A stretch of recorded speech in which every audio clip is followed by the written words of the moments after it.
mestre, o Senhor não se importa que pereçamos? O Senhor não está vendo que nós vamos morrer? E quantas vezes, irmão, nós passamos por momentos como esse? Olhamos para o cenário, uma tempestade, as águas batendo no barco, o desespero começa a tomar conta de nós.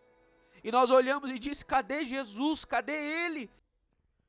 Queridos irmãos, a paz do Senhor Jesus, vamos para mais um dia de propósito e hoje nós vamos ler Mateus, capítulo de número 8. Vamos orar?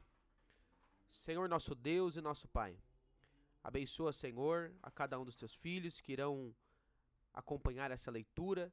Jesus, nos dê sabedoria, entendimento e a revelação por meio do teu Espírito Santo. Conduz, Senhor, essa leitura para a glória do teu nome, em nome de Jesus.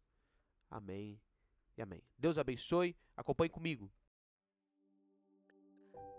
Mateus capítulo 8. O leproso purificado. E descendo ele do monte, seguiu uma grande multidão. E eis que veio um leproso e o adorou, dizendo: Senhor, se quiseres, podes tornar-me limpo.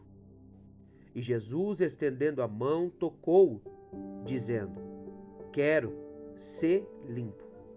E logo ficou purificado da lepra.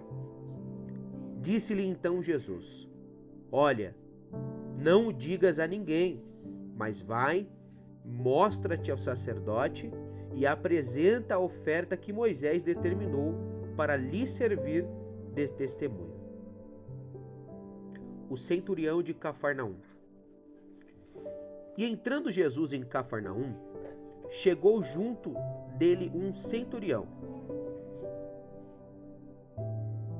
rogando-lhe e dizendo: Senhor, o meu criado jaz em casa paralítico e violentamente atormentado. E Jesus lhe disse: Eu irei e lhe darei saúde.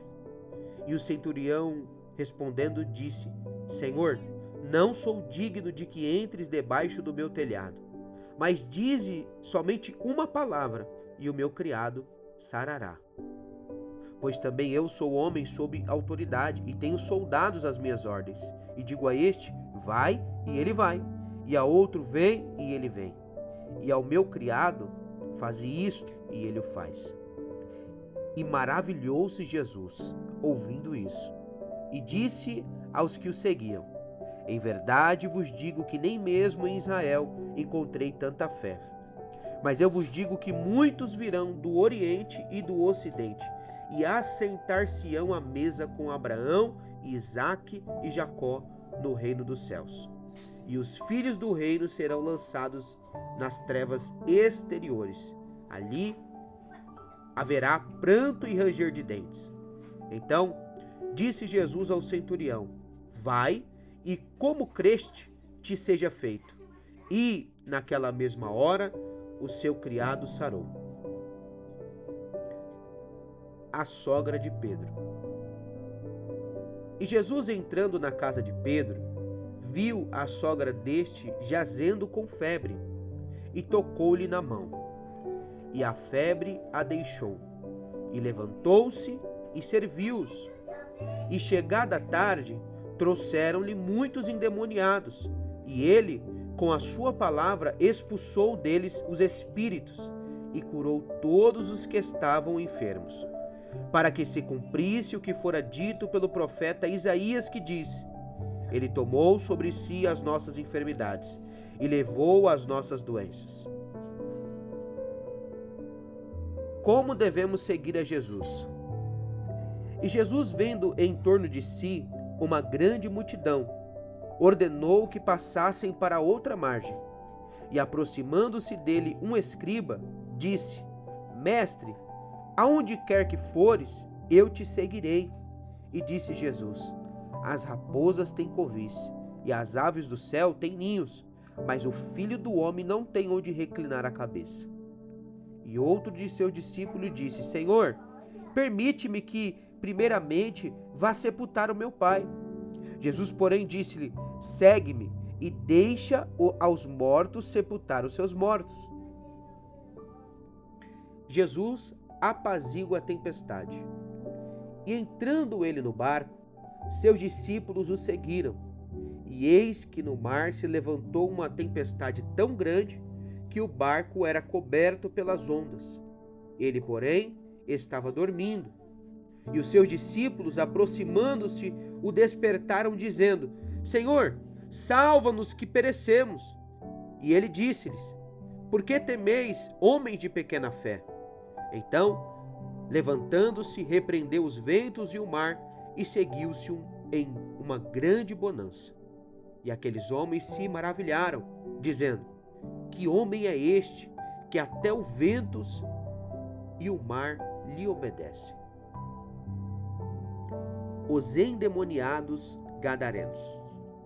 E tendo chegado à outra margem, a província dos gadarenos, saíram-lhe ao encontro 2 endemoniados, vindos dos sepulcros. Tão ferozes eram que ninguém podia passar por aquele caminho. E eis que clamaram, dizendo: Que temos nós contigo, Jesus, Filho de Deus?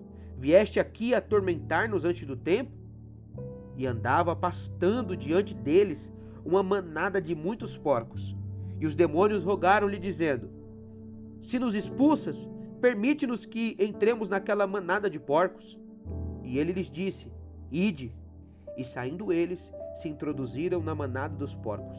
E eis que toda aquela manada de porcos se precipitou no mar por um despenhadeiro, e morreram nas águas. Os porqueiros fugiram, e chegando à cidade, divulgaram tudo o que acontecera aos endemoniados. E eis que toda aquela cidade saiu ao encontro de Jesus. E vendo-o, rogaram-lhe que se retirasse do seu território.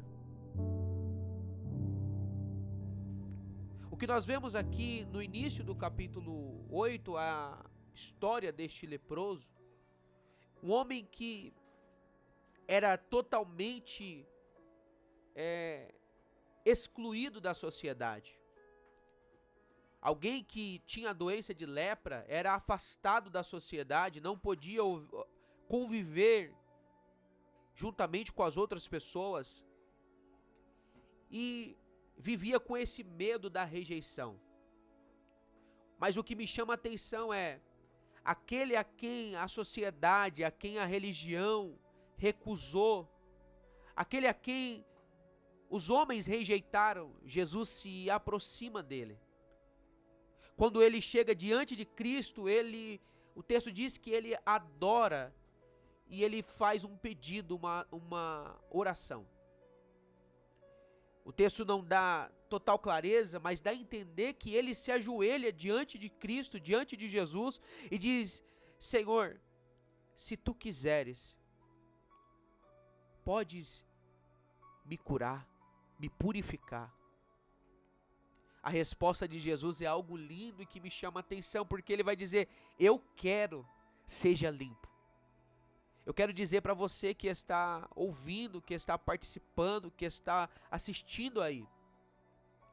Eu não sei o que você precisa. Eu não sei qual tipo de milagre você almeja receber deste mesmo Jesus. E talvez você se pergunte: será que o Senhor quer fazer isso na minha vida? A resposta é a mesma que ele deu ao leproso: eu quero. Seja limpo, seja curado, seja abençoado. A vontade de Deus é realmente mudar as nossas vidas, e ele vai mostrar isso ao decorrer da história, ao decorrer do texto. Após a história do leproso, tem uma história que me chama muita atenção, que é a do centurião. O centurião, que nem era judeu, era um homem gentil, um homem romano, um homem de autoridade, e ele vai ficar sabendo que Jesus estava curando a muitos. Então ele, que tinha um servo, um de seus servos estava muito enfermo, ele vai pedir a Jesus também que o curasse. E Jesus atende de prontidão, dizendo: sim, eu vou até a sua casa para curar. Mas o que Jesus não esperava, e a fé deste homem vai surpreender Cristo. Ele vai dizer: não precisa ir até a minha casa, porque eu não me considero digno de que o Senhor entre na minha casa. Olha, eu sou um homem de autoridade e eu digo a um dos meus servos, vá, e ele vai. Sendo assim, ele reconhecendo que Jesus era autoridade, ele entendendo a autoridade física, que também refletia na autoridade espiritual que estava sobre Jesus, ele diz a frase que me chama a atenção, e que também chamou a atenção de Jesus. Ele diz, eu creio que basta uma palavra tua, e o meu servo será curado. Eu até me emociono, porque é de tamanha fé. Jesus, quando escuta isso, ele diz, ele fica admirado, e ele diz, olha, nem em toda Israel eu encontrei tamanha fé. Aí ele disse, pode ir para sua casa, porque assim como você creu, assim acontecerá. Quando aquele homem chega em casa, o seu servo está curado, e ele diz, a que hora foi curado?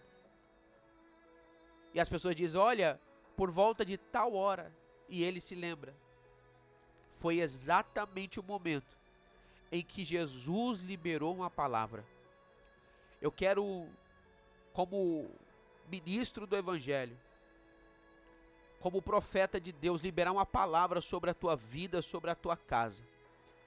Eu creio que eu sirvo a um Deus que é um Deus de perto e é um Deus de longe também. O mesmo Deus que liberou uma palavra sobre aquele servo e ele foi curado, sobre o centurião, e o servo dele foi curado. Eu quero também, pela autoridade que há no nome de Jesus, liberar uma palavra sobre a sua vida, sobre a sua casa, sobre a sua família, para que haja cura, restauração, libertação, porque esse Jesus a qual eu sirvo, a qual eu prego, ele tem o mesmo poder de realizar milagres, de realizar cura. Se você crê, receba aí agora, onde você estiver, receba agora a cura, o milagre e a transformação, em nome de Jesus. O que nós vemos adiante é Jesus continuando o seu ministério de cura. Ele vai até a casa da sogra de Pedro, e lá ela está enferma. E então Jesus toca nela. Perceba, Jesus toca no leproso, aonde ninguém queria tocar. Ele toca. Ele toca na sogra de Pedro. Esse é um Jesus de perto, é um Jesus que se aproxima. Aonde as pessoas, a sociedade, a religião quer se afastar, aonde muitas pessoas querem se afastar, Jesus chama para perto, ele toca, ele vai no íntimo e no profundo. Esse é o Jesus que nesse dia, nessa hora, não sei em que momento você está vendo esse vídeo, mas o Senhor está indo de encontro a você agora. Ele está se aproximando, e a vontade dele é se aproximar de você. Não é se aproximar de qualquer maneira. Por quê? Porque nós vamos ver mais adiante que para seguir a Jesus não pode ser de qualquer jeito, não deve ser por emoção, mas entender que é compromisso verdadeiro.